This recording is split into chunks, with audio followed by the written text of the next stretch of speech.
Everyone. My name is Damolo Olade. I'm a researcher with the I2I data quality team, which is one of the 5 work streams.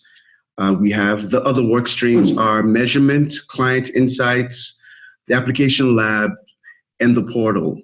On behalf of I2I, I'd like to welcome you to the optimization of the power of geospatial data for financial inclusion webinar.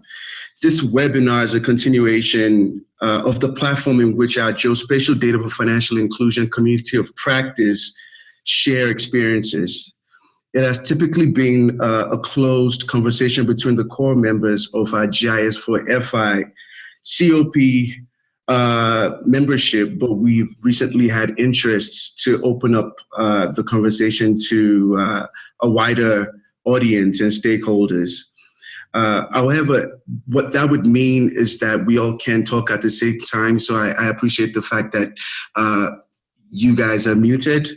And if you have any questions, please use the chat box as we start the webinar. With that said, I'd like to introduce our first presenter, Tom Bird. Tom Bird is a manager of statistics development at flowminder.org, which is a non-for-profit organization. Flowminder creates operational data for governments and intergovernment organizations and NGOs. Tom's team works with mobile network operators' data, satellite and household survey data to inform decision-making that impacts human development. Tom will be presenting some work that looks at the overlay of nationally representative data on population demographic and density against location of agents to inform mobile network operators and agent aggregators to develop digital financial services in rural areas. I also believe that the data is Tanzania specific, but I'll let Tom begin his presentation and get into more details about this. Thank you. Tom. Hi, can you hear me? Yes, I can. You can just share your screen now. Okay. I am now sharing my screen. Thanks for the introduction. And like Damola said, we are, there we go. Is that come through okay? Yes, it does. Okay, great.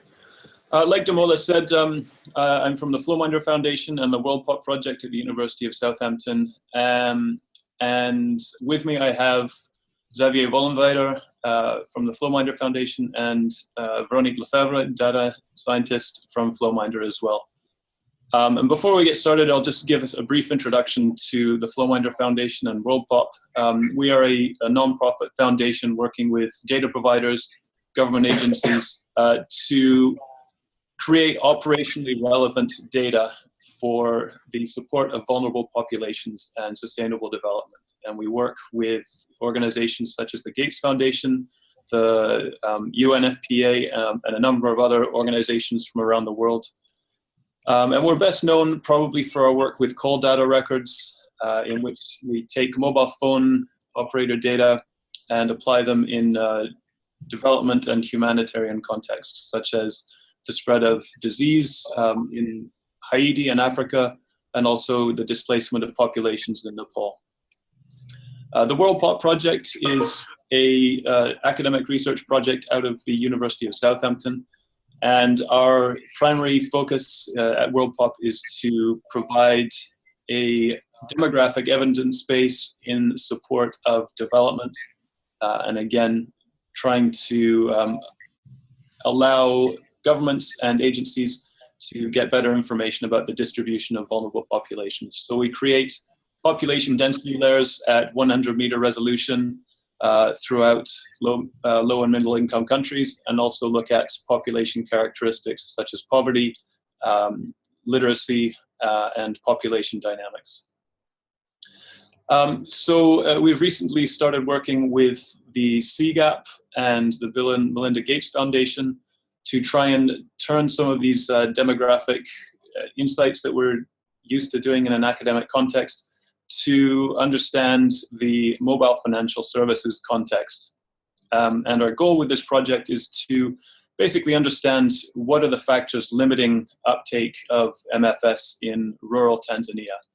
And the aim is to take the insights from this work and apply them to situations with financial service providers to try and create operationally relevant data to support their market development in rural areas. So I'm going to now hand over the presentation to Xavier, who will discuss a little bit about the data layers we're using. Yeah, hello, everyone. So I'm going to go first over the data, some of the key data that we're using. So as Tom was mentioning, one of the first sources of data are the population density maps from WorldPop. So on the left-hand side, the first map is the population density map for Tanzania, where you see with light area places where there are more people and a red area where there are less people. Second source of data are plotted on the map on the middle, and there are three main sources of data. First is the GIS FAPS census conducted in 2013. There are 45,000 mobile money agents being surveyed with information on their transaction level and their GPS coordinate. Second source of data still on the supply side is the Agent Accelerator survey from 2013 as well. Only 2,052 respondents, but much more granular data in terms of the characteristic of these agents, and as well geolocated. And lastly, and this time on the demand side, the Financial Inclusion Inside survey, 3,000 respondents and a lot of information on the characteristic of the user, be it their financial literacy or their digital literacy, as well as their use of mobile money. So here's just like a quick market outlook on Tanzania, just to recap on the landscape of digital financial services in 2013. So at the time, you see that there was a lot of market concentration in most parts of the country. This is the left-hand side map with darker shade area regions where there is more market power. And this is places where Vodacom was the dominant market player. And lighter area, places where you have more competition. At the time, Tigo and Airtel were on the market as well. Where are most transactions done in 2013? As we see here, the area around Dar es Salaam, where you have the blue, this is where most transactions were done. The rest of the country was still kind of marginal. You had the region northwest up there, which is green, this is Mwanza, and the region yellow, this is Arusha, which still accounted for part of the transaction, but most were done in Dar es Salaam. And then you had these two regions, Mwanza and Arusha, which are big urbans, and the rest of the area of the country was kind of marginal. Just last note on the data. Here we are mostly focusing on 2013 data. The aim is really to understand what drive uptake, what drive transaction. And based on this insight, we aim at gaining access and using much more recent data. Now over to Veronique, my colleague. Hi. Hello, everyone. So this somewhat complicated slide is the conceptual framework that we built to try and understand the system we're working on. That is the usage of mobile money services in Tanzania and the agent profitability. So what this shows is the web of expected dependencies between the main variable of our system. So at the bottom in red, you see we have two nodes, one for mobile money usage and one for agent profitability. And so what you can see from the graph is that we expect agent profitability to be influenced by the agent's location and how urban this location is, but also by the agent skills and knowledge. On the demand side, we expect that the usage of mobile money services will depend on people income and on people knowledge. So really, these are our expected relationships between these main variables, and these are the relationships that we investigate in our analysis. So we started by looking at the impact of urban-rural gradients. So we split Tanzania in different categories, cities, towns, villages, then villages that are connected to main cities and towns, and villages that are close to roads, then roadside areas, and rural areas. So then using the FAPS survey, so the census, of all mobile money agents in 2013, we're going to look at the number of transactions in all of these different areas. So the next slide shows, this slide shows a zoom on the Dar es Salaam area, so you can see the different categories, the villages that are along the roads, the towns in orange, and the cities in red. So for all these categories, we had a look at the number of transactions per agent for the three main operators. So again, that's 2013 data. And what you can see from these slides is that we didn't actually find a big effect of the urban-rural gradient on the number of transactions made per agent. So the median, the red line in all these box plots is similar across all these settings, urban-rural settings, and similar for all operators except maybe Tigo, where agents might have made more transactions in city settings.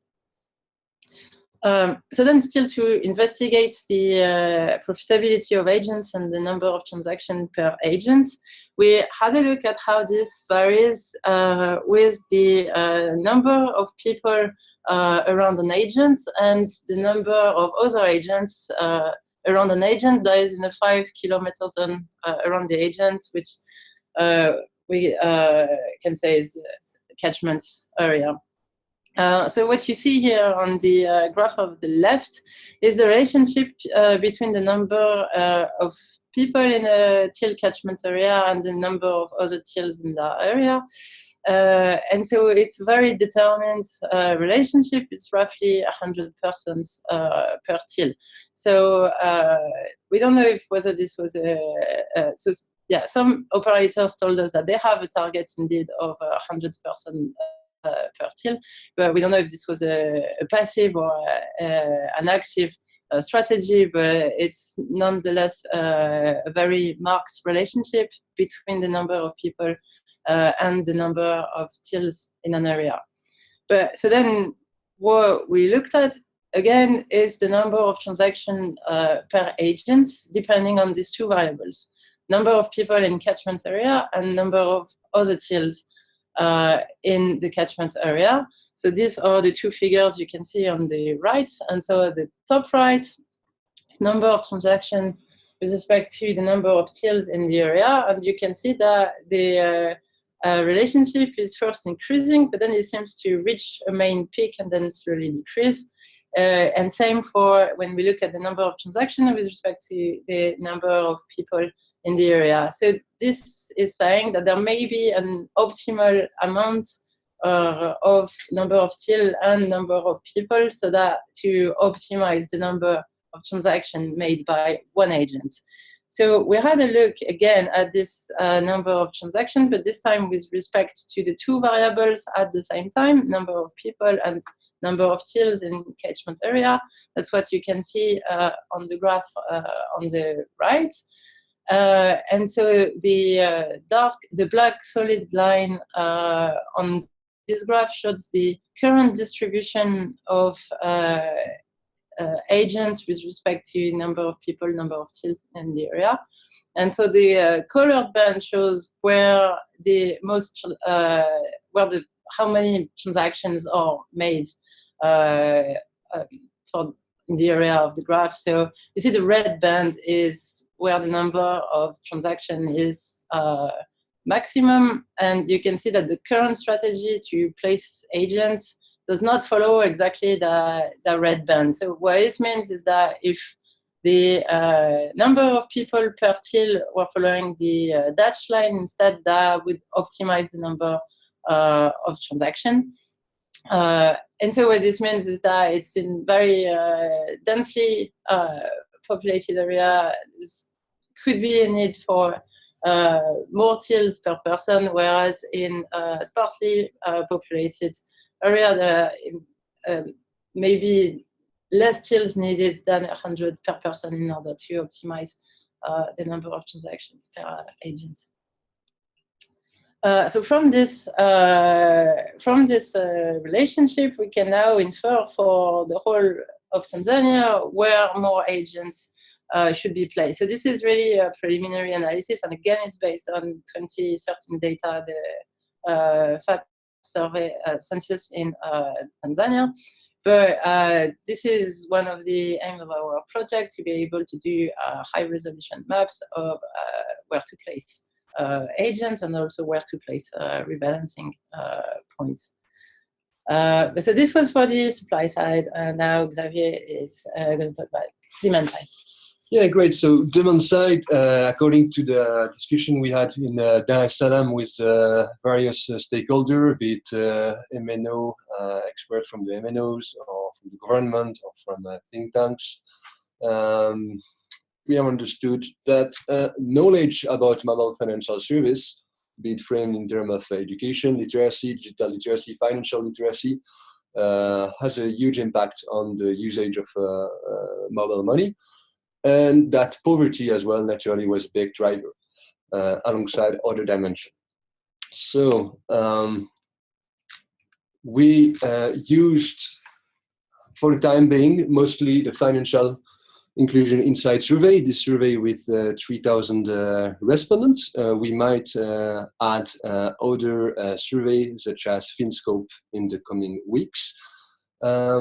But so we started using this financial inclusion insight survey, which has two modules dedicated to measure financial literacy and digital literacy.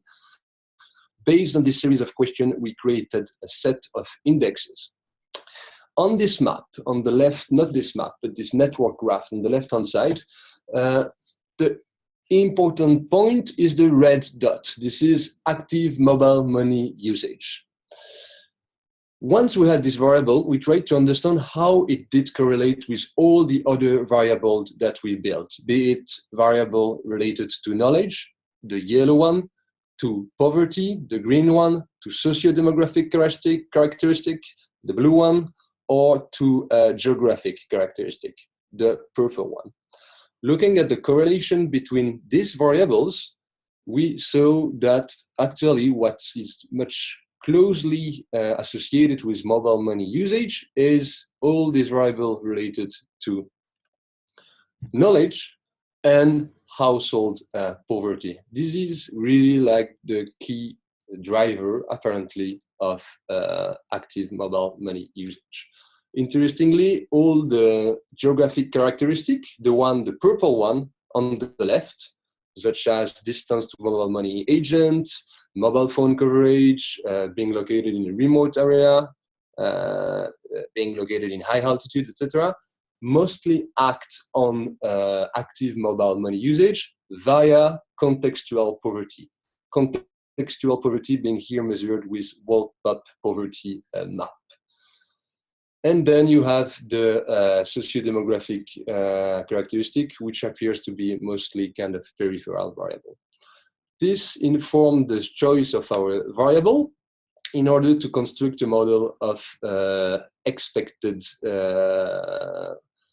active mobile money usage. So what we did is that we used the data from the financial inclusion survey, added a bunch of geographic covariates, created these digital and literacy indexes, and then run a model in order to predict what is the probability of being an active mobile money usage. In terms of the importance of each variable, this is plotted on the right-hand side. And here, 100 is the maximum. So naturally, owning a SIM is the most important variable in terms of predicting who is going to be an active mobile money user. Then the next variable all relates to digital literacy, knowledge in general about mobile financial services, and poverty. So exactly what we expected based on our conversation in Dar es Salaam with mobile financial services experts. On the left-hand side now, you see the result of the model. And here, the sign, as expected, of the coefficients show that if you are aware of mobile money services, you have a higher chance of being an active mobile money usage. And all the sign of this coefficient showed up the way we're expecting to get them. The good news now is that we have a kind of quantification of the size of each of these effects, and that we're going to be able to use them at a later stage in a model to better understand in an area where there is no or low mobile money usage, what is the cause? Is it low level of digital or financial literacy? Or is it factors which affect more the supply, such as distance to rebalancing point, which are too big so that there is no mobile money agent? So that's really the goal of the analysis. And here what we wanted to do with this first step is just to understand and start quantifying the key factor behind active mobile money usage. We also created some preliminary maps of digital literacy with regression kriging and expected active usage. So on the left-hand side, the first map is the predicted level of digital literacy.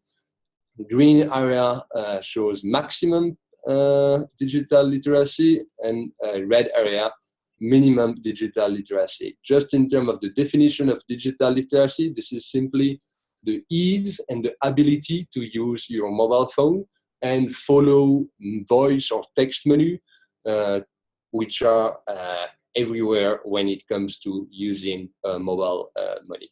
And the second map is a map of uncertainty, just to qualify this result and just to tell, for instance, that in the middle of the country, or here where we are in the middle of natural reserve, there is no household, so we can't say much. And I mean, that's just like places where it's not really interesting to look in terms of digital literacy naturally. This type of maps could be used to target and tailor customer education campaign in order to increase digital literacy and increase active usage of a mobile phone. Expected active usage of mobile money is the next set of maps. So the first map, again, is predicted level, and the second map is the uncertainty. So the aim of the project is to come up with these types of maps in order to provide a tool to understand where best place new agents and what is going to be the impact of increasing digital literacy or increasing the number of agents on the expected number of users and the expected number of transactions. Right, and I'll just wrap up by saying that we were surprised that the differences between urban and rural agents was not as big as expected. And this suggests that there's possibly a threshold of profitability for agents to remain in business. And as well, there was a useful interaction between population density and till density, which we hope to explore further to suggest strategies for exploring rural areas. And we're looking forward in our next steps to refining our models to better understand the system, but also combining these supply and demand sides, incorporating infrastructure data such as schools and health facilities, such as in this map on the right, and then looking at how to turn these insights into operationally relevant data for mobile financial service providers. And on that, I will get out of my presentation and stop sharing my screen. Thank you, Thomas. Okay, I hope we didn't go over too much. Are we doing questions now, or are you going to hand on to Irma? Well, I have a question here because we don't really have that many questions anyway. Okay. So I have a question from Grant Robinson, who is the head of the data quality team at I2I. So his question is that in your model, the R square is quite low. So he wants to know which important variables do you think are missing from the model? Did you want to point to a particular slide?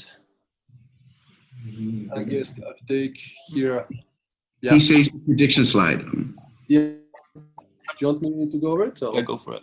Sure. So this is like a model at the individual level. So there's like 3,000 households there. Naturally, if you take instead of the individual level, that you aggregate at the survey cluster level, for instance, we have approximately 300 cluster being surveyed in the FI, then the R square increase much up to 66%, I think. So we will try to increase the fit. I'm not sure we're going to go much above this at the individual level, but when we go at the cluster level, and this is the type of analysis that is going to be used to create the map, then the R square and the predictive power of the model improve greatly. Okay, another quick question is how do you define active account, mobile money account usage? It's based on having conducted mobile money transaction over the last 90 days. 90 days, the standard one that we all know. All right. Would there be any other questions?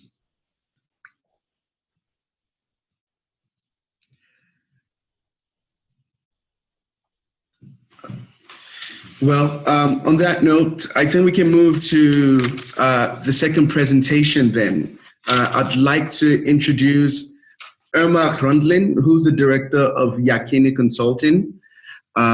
She has over 10 years of experience as a development consultant working in the area of financial inclusion. Irma has offered her services to the management and implementation of nationally representative surveys and supply-side surveys in countries such as South Africa, Rwanda, Tanzania, Nigeria, Zambia, Indonesia, etc. Today, she'll be critiquing the use of demand-side surveys to measure access to financial services by positioning geospatial data as a better measure for looking at access. Again, please put your questions in the text box, and we would like Irma to begin with the presentation. Thank you.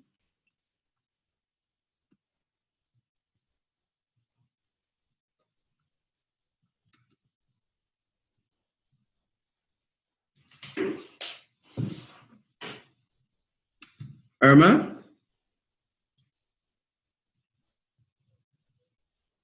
Irma, we can't hear you. She muted.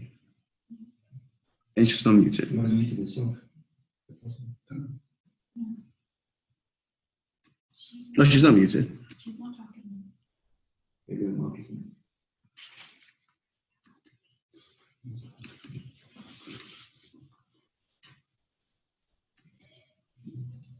Just tell me you're looking for something.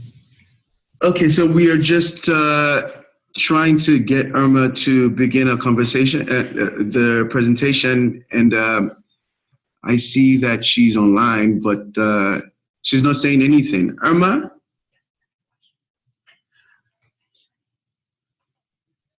Okay, while Irma is trying to get a presentation started, we have another question for Tom and his team. So the question is, how large a sample of users would you require to enable the kind of detailed analysis that you just sort of presented to us, for instance, bank usage?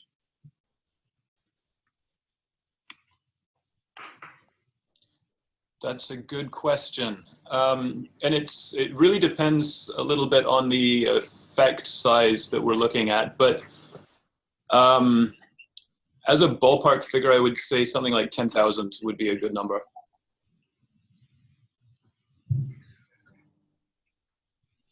Okay. Irma, we can't hear you at all. And you're not muted.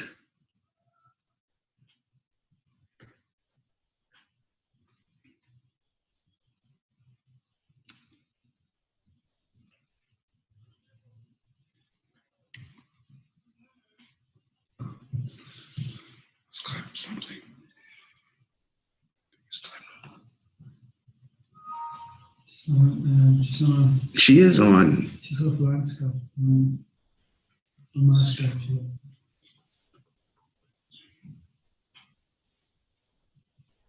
There's another question.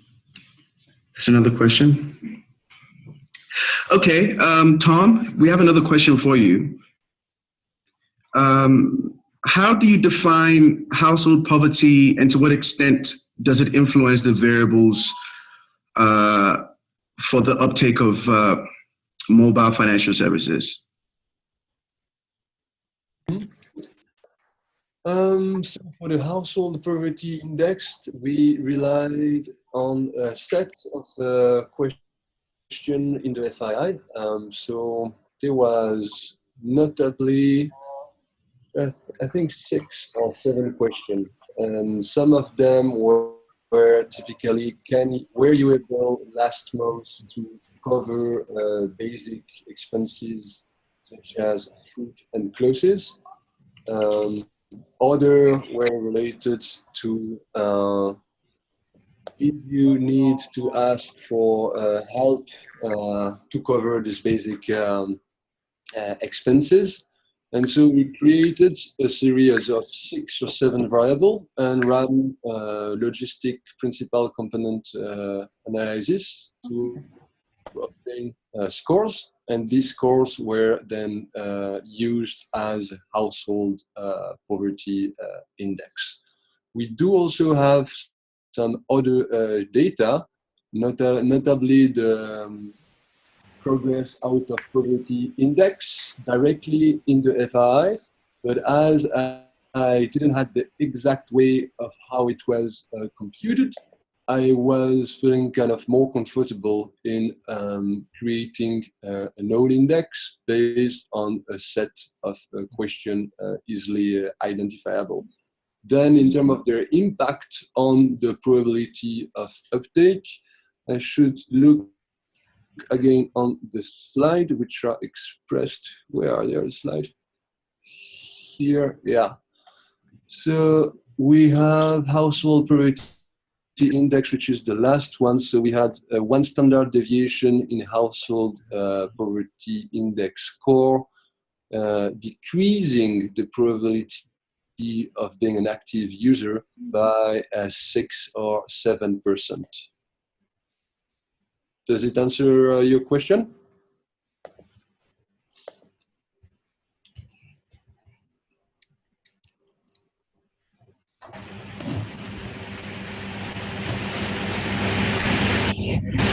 I may add, in the final report, we will try to get figures. Hello?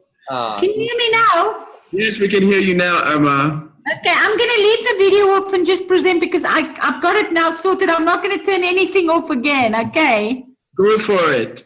Thank you. Just let me know when you guys are ready. I'll go on. I think at this level, you can just start and go on with your presentation. Thank you very much.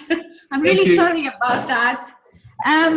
So basically, I'm not going to do any fancy presentation. What we did in FSDZ, we basically just looked at access and proximity to institutions, to formal financial institutions. So basically what we did, we tried to look at the demand side data. So our FinScope data, where we had approximately 8,500 interviews, and then we also overlaid the GIS data, which we did a full census of all formal financial institutions last year, end of last year, and it was the same year as we did FinScope. So all the data is 2015 data. We did a full census of all formal financial institutions, as well as some informal institutions. But for the purpose of this, I'm just quickly going to look at where we have the population and where we have the formal financial institutions, and just look at proximity, because we wanted everything we did in terms of FinScope. We have never been able to look at access, and we had indicators such as number of institutions per 100,000 population, or number of institutions per square kilometers, or 1,000 square kilometers, but we never had it in relation to where the population is. So basically, as Tom and them did, we started with mapping the adult population, and the basis of our data was EA level. We collected we got the population data from the CSO, the Census Office. The last survey they did was 2010, and basically what they did gave adults per EA for the country, and we took the mid-year figures for 2015. So one of the things that we realized when we mapped the population is the peculiar way of the distribution of the population in Zambia, because 78% of the country has a density of less than 10 adults per square kilometer. And you will, for us, the first thing that we realize, if we look at this map, sort of the light green and the light yellow areas is where we don't have, there's no business case for a bank or any formal institution to put a really bricks and mortar in those areas and to build, whether it's a bank branch or whatever. Really, there's no business case to take the formal institutions there. And that's 78% of the country. Then if you look at this slightly more darker areas, 21% of the country is the population is slightly higher, so 10 to 1,000 adults per square kilometers. And then the red areas, I don't know if you can see my cursor, but the red areas is Lusaka and the Copperbelt, Kitwe and Ndola. That's the higher, more urban-like populations.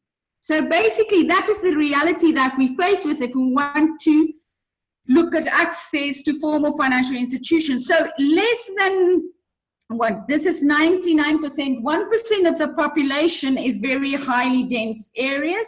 And if we, so on top of all of that, we have all these areas. The green areas shows you where the natural, the forests and the nature reserves are. So in that areas, obviously, they will not put anything, probably just some, in terms of the facilities, access facilities, it would probably be at most an ATM.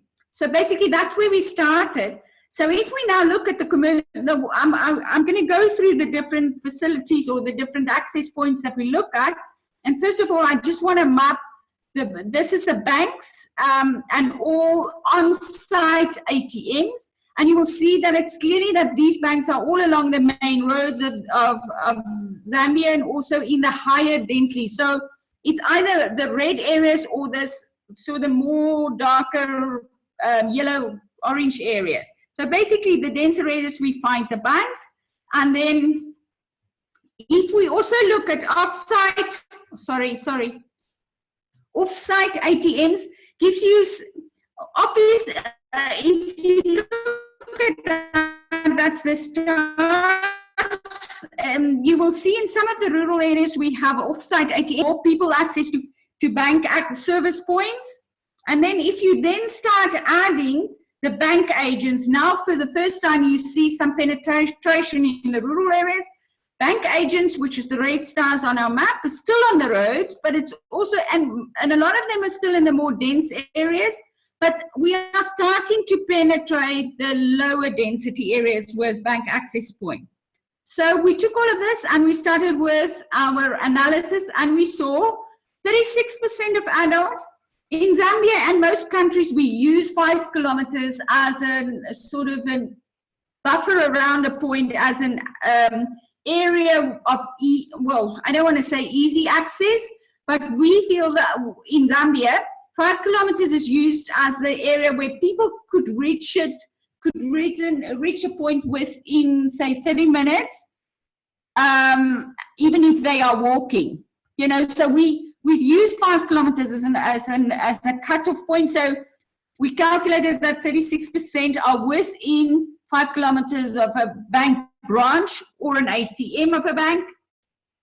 And then if you add the bank agents, which we saw was now slightly moving into the more less dense areas, we see that it makes a very insignificant difference in terms of access. It pushes out access to 39%.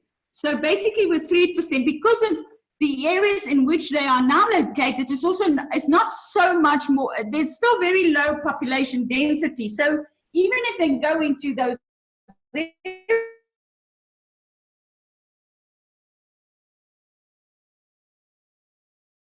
areas, it doesn't make a massive difference in terms. And then now we started also bringing in the livelihoods to see which people are less likely to have access.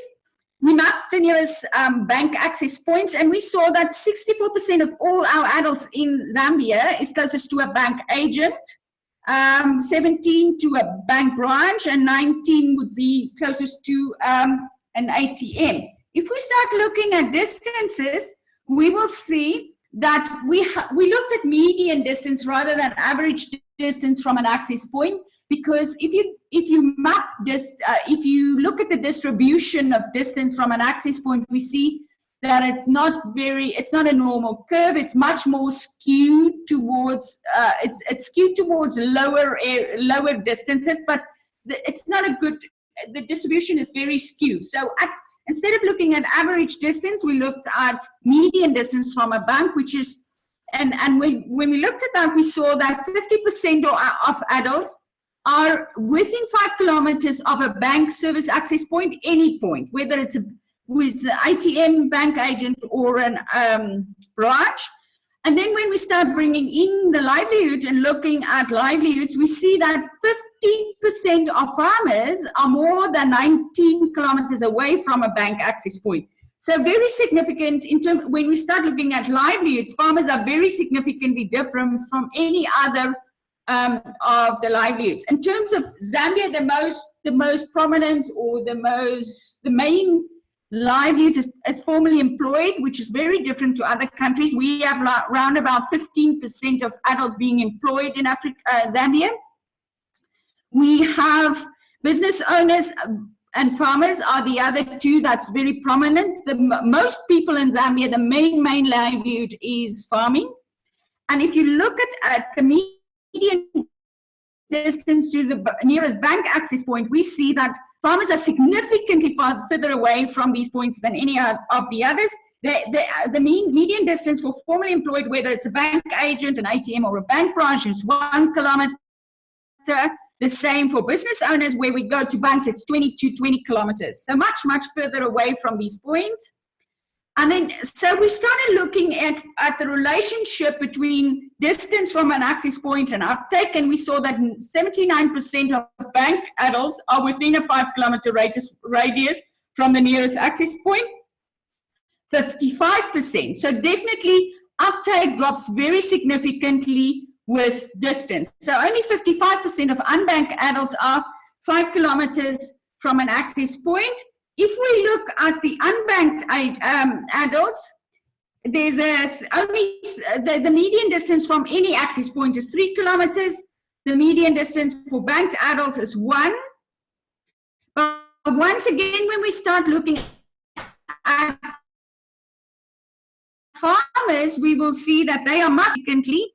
Then we wanted to see, okay, so first of all, we saw that there is definitely a drop in uptake when we look at distance, which is sort of intuitively what we thought. And then the second thing that we thought was going to happen. If the further away people are, the more likely, even if they have a bank account or a bank, or they have ownership of bank services, the usage of that service will drop significantly. And then when we started doing that and we looked at that, we saw all other adults, whether they have a bank account, they use the bank account. Farmers, there's a very significant drop in usage of a bank account that they might have if the, oh, sorry, what's happening? If the further they are away from a bank. And that was the only group where we could physically show that relationship between usage and distance from the financial institution or the bank or whatever, the access point. We also looked at the mobile money services, and then in that situation, we looked at both active, we mapped both active and inactive mobile money agents, and the same, we applied the same definition as Tom and then did. So inactive agents are the agents which haven't been transacting in 90 days.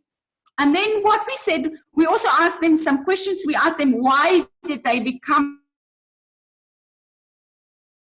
inactive? Main reasons they gave was low commission, lack of float, lack of support from an MNO. And then we started looking at access for mobile money agents to banks or distance from them to a bank, and we saw that 50% of mobile money agents, irrespective if they're active or inactive, are within 1 kilometer of a bank branch. It therefore didn't seem likely that the distance is the issue.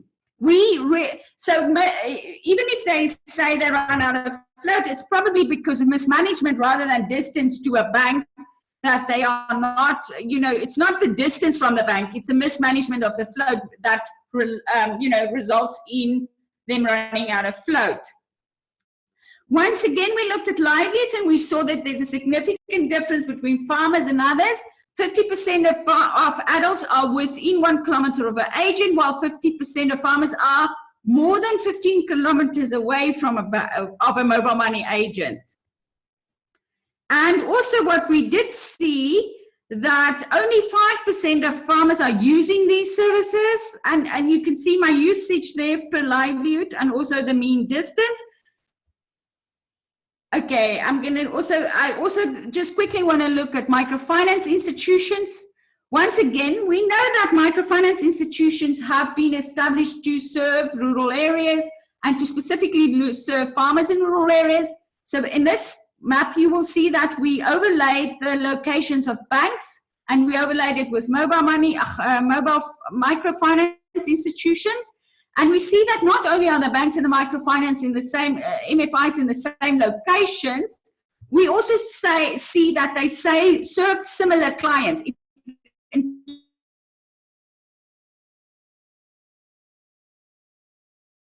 terms of livelihoods,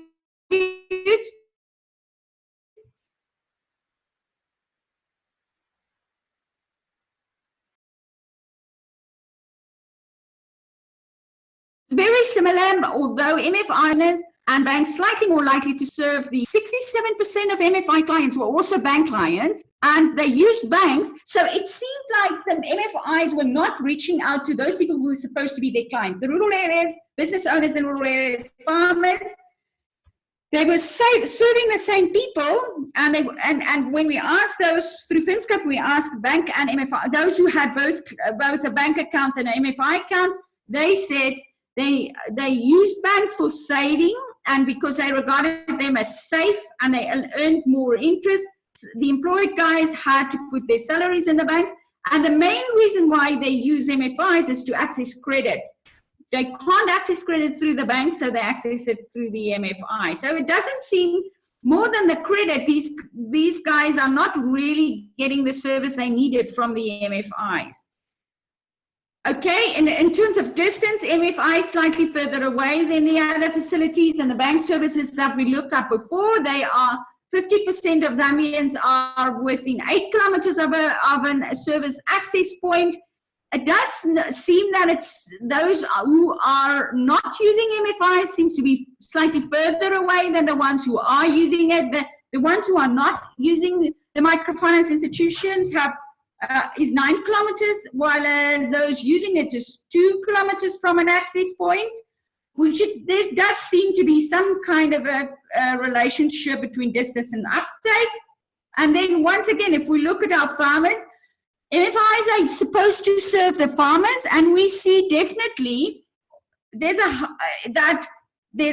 significant difference in terms of access, because farmers are median distance from an access point is 46, business owners 4 kilometers from an access point.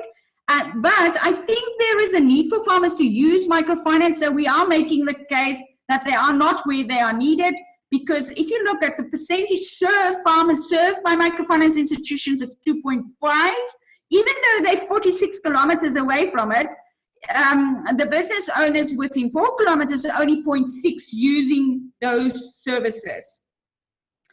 I think, and just in terms of time, and to try and save time, just in terms of money transfer services, we looked at MoneyGram in Western Union, Forex's, Post Office, and commercial banks as money transfer points, where people could transfer money. And we see that those are, it is only when we start using the MMIs that we penetrate into the rural areas. If we look at the distances, we will see that there's no real significant differences in terms of these facilities, in terms of the access. It is only 50% of all, it's not really. So what I'm saying is farmers or those, there's no significant difference in terms of livelihoods, in terms of their access to, or proximity to these points. 50% of all adults is within 3 kilometers of a facility where they can transfer money. I don't know what's happening. My thing is jumping up and down. But one of the things that we did say when we look,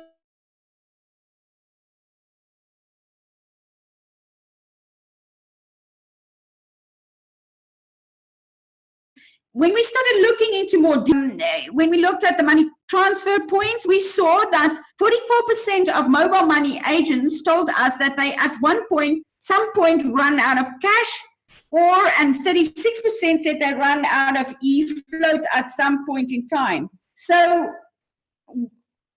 for us, the issue was, even though the people are very close to these points, because of mismanagement of funds, they might get, if you think about it from a money transfer point of view, they might get to these points and will not have access because people don't have float. And once again, I think this relates, because there was not an issue of distance, it relates to mismanagement of float. I'm not going to go into the insurance because I think I'm running out of time. But what I can say, just to conclude in terms of formal access points, in total we looked at all formal access point, any point of any kind of service. 42% of Zambian adults are within 5 kilometers of a service access point. And I think it's because of the distribution of the population. We have vast areas of which is very low densities. And if we look at what kind of facility is closest, we will see that 72% of people are closest to a mobile money agent, another 14% closest to a bank agent, and 5% is closest to a post office. So in terms of this, it looks like it is the agents, and then lastly, the post office that gives them access.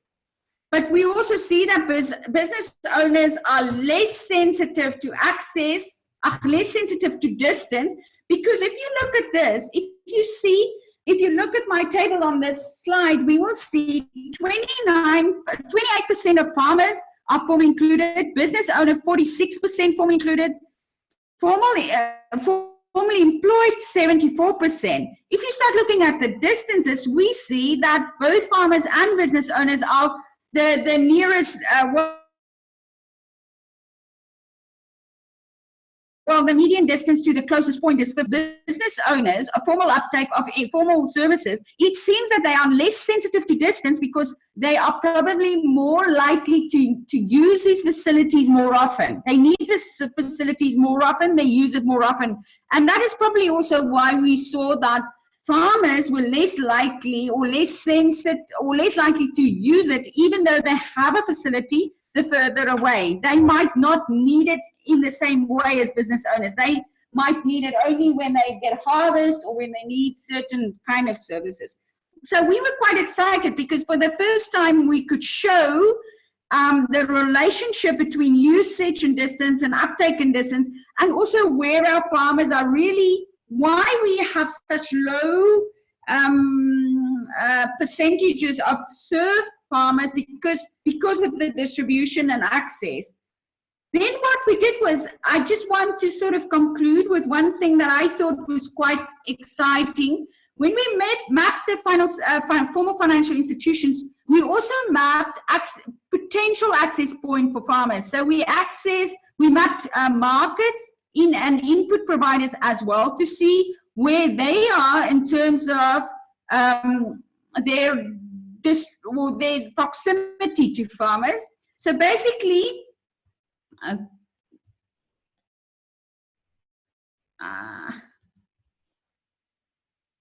just sorry.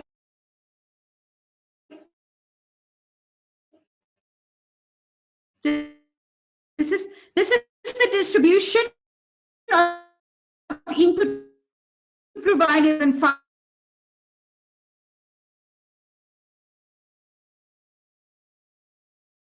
We looked at where our farmers are. I think Tom and them spoke about that as well. They spoke about access to electricity and connectivity in terms of, I think for us it was important to see if we want to use them as an access point to financial services, we would have to have electricity and coverage. So basically, if we start looking at that, the median distance from farmers to an input provider is also 14%. So often we found in Zambia that people are often saying use the input providers as financial service providers. I don't think it's going to solve the problem for farmers really, because the median distance to input providers with access to electricity and mobile network coverage, we still see that they're 14 kilometers away from those facilities. And if you look at those who are not formally included, it's 15 kilometers. So still, I don't think that input providers provides us with, especially if you look at those who haven't got services at all, then it's still 15 kilometers away. So not much closer to a farm. It's not closer, doesn't differ from mobile money agents anyway. So it doesn't look like input providers are giving us opportunity for new or for increasing financial inclusion amongst farmers, just based on a proximity point of view.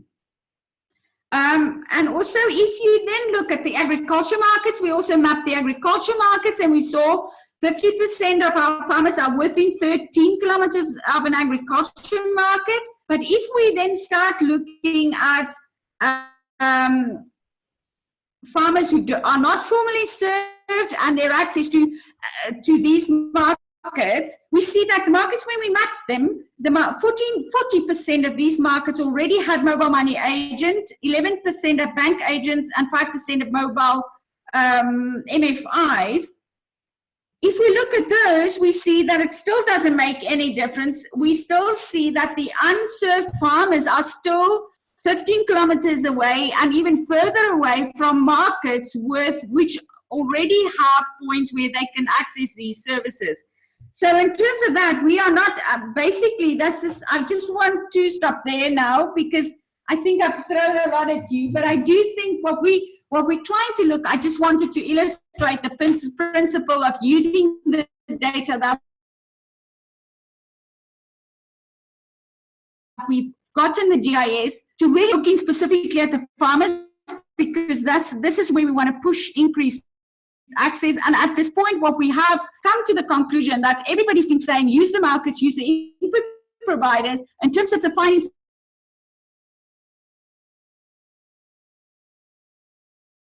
that we cannot see that we are in terms of in terms of access, really, and by using these facilities. We are now in the process of updating our data. We will once again do an updated round of the GIS data, and then we'll do more analysis, and hoping to to look at the factors, demand side factors, like Tom and them are doing. We would like to look at the demand side factors in terms of how they influence uptake in terms of where these facilities really are.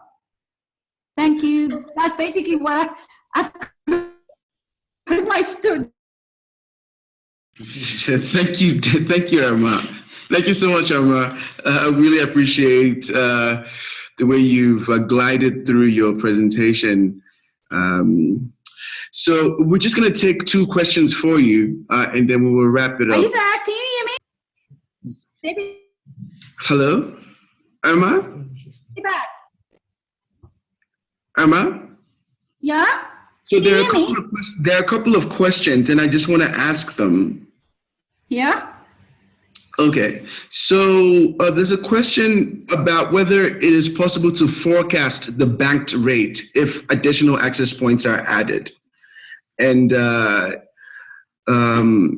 the question also reads, what is the size of the effect of access on being banked or not? So Forecast can you hear me? Yes.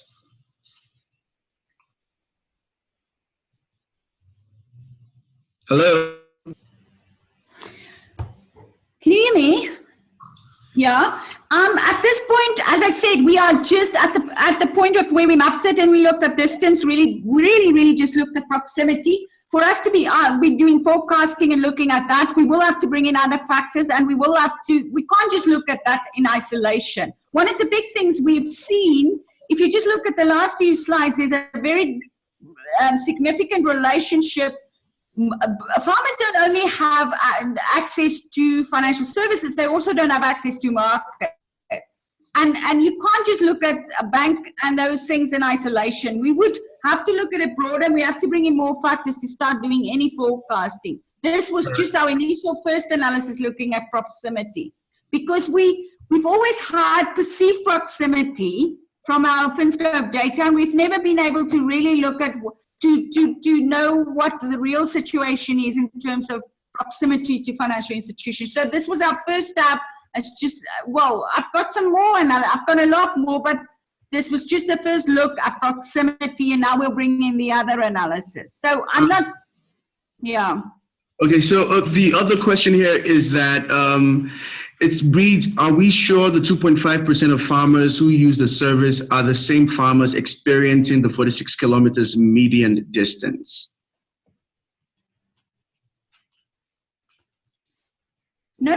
Median distance is not the same. I say that we have 2.5% of population of farmers using MFIs, right? But in general, all farmers, 50% of all farmers are further away than 46 kilometers from a facility. I can specifically look at that 2.5. They're definitely closer. As I said, the closer they are, the farmers those who are closer to a facility are more likely to use. So if I look at the 2.5%, the distance will not be 46. Definitely not. It will be much closer. But what I'm saying in general, 50% of our farmers are further, almost 50 kilometers from an MFI. MSIs are supposed to serve them. Great, Emma. And then a final question. Emma? Yeah? A final question, and then we wrap it up. So is there any private sector provider that would be making use of this kind of analysis? So the Geraldine from FSD Kenya would like to know, what would they be planning to do with it if you have any provider that you're working with this kind of... We are trying to update our data specifically for the informal points, and because we mapped informal lenders, savings groups, and we also mapped and all the agents. Our agent data is outdated very quickly, so we are now going to have a next round of updating the agent data, the informal point data. And in this process, we are now working with one of the biggest input providers in Zambia. They're going to work with us. They're going to pay this for the update of the survey. And they are, because of the findings we've still had up to now, the findings that we have shown them, They are very excited about the data. They want to use the data, and they are going to pay for part of the funding. They're going to partly fund the update of our data, the GIS data now. And yes, we're working with them to use the data to provide the farmers with better access. Okay, thank you, Irma. Thank you everyone for joining our webinar. I think we have a page. You would be able to see our contact details on your screen right now, and we encourage you to send whatever questions that you have relating to the two presentations, and we would engage you outside at this platform to carry the conversation further. I would like to say thank you to the two presenters again, and thank you to everyone that participated in it. Thank you for spending a little bit of extra time, even though we were meant to end at 4, and we really appreciate the questions as well. So we would be getting in touch with you in terms of the next steps and the next webinar, and we hope that you join us for the next one. Thank you very much.